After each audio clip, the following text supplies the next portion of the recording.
Did you know that people in Europe used to eat human meat? For centuries, cannibalism was not only accepted, but also became an obsession for which people were willing to pay anything. What reason could justify this unbelievable food? When Christopher Columbus arrived on Guadalupe Island in 1493, he came across something macabre. The place was inhabited by the Taino people, natives who lived in most of the region that we now know as the Caribbean. You can't forget that word, but why? Although the presence of the Taino could be challenging, a much worse danger haunted that land. Christopher Columbus tried to communicate with the native people who were covered in scars. When he asked them what had caused them those scars, they replied with a chilling word: the Caribs. That name marked the European man forever. However, Christopher Columbus was being hypocritical, as in his continent, cannibalism was a true addiction. The word Caribe means strong people, and refers to a tribe who ate other islands' inhabitants. Christopher Columbus spread the word around Europe, where it evolved into cannibi and then cannibal, thus referring to the people who ate human meat.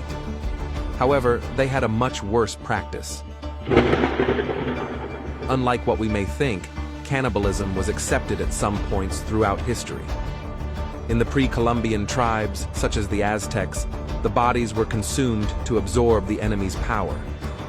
In ancient China, it was normal for a son to offer parts of his body to his parents, hoping to cure them from serious illnesses. And even today, cannibalism is accepted in extreme survival situations. However, in the case of the Europeans, it took an even more sinister turn, which was concealed as medicine. What did they do with the human bodies?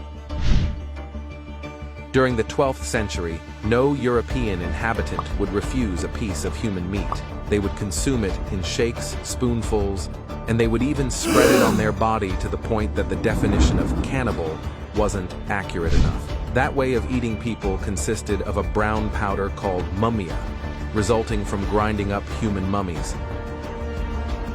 According to the people of that time, it could cure headaches, broken bones, rashes, nausea, hemorrhages, and almost any kind of ailment. However, that macabre practice was part of a terrible confusion. The mummia was such a sought-after medicine that Egyptian mummies started to be stolen, but even then, they couldn't meet the high demand. That's why the suppliers started stealing bodies from the cemeteries to mummify them themselves and sell them as if they came from Egypt. Unfortunately, despite its popularity, the mummia had no medical benefits. Then, why did the Europeans think that the remains of the mummies were a miraculous cure? The experts think that it was due to a translation mistake.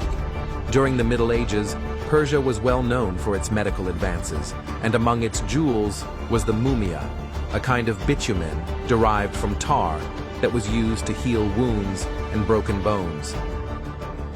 The Persian word mumia was translated as mumia, and the ancient Europeans thought that the cure was the whole mummy. Now that you know it, you may want to leave your snack for later. Always demand to know more.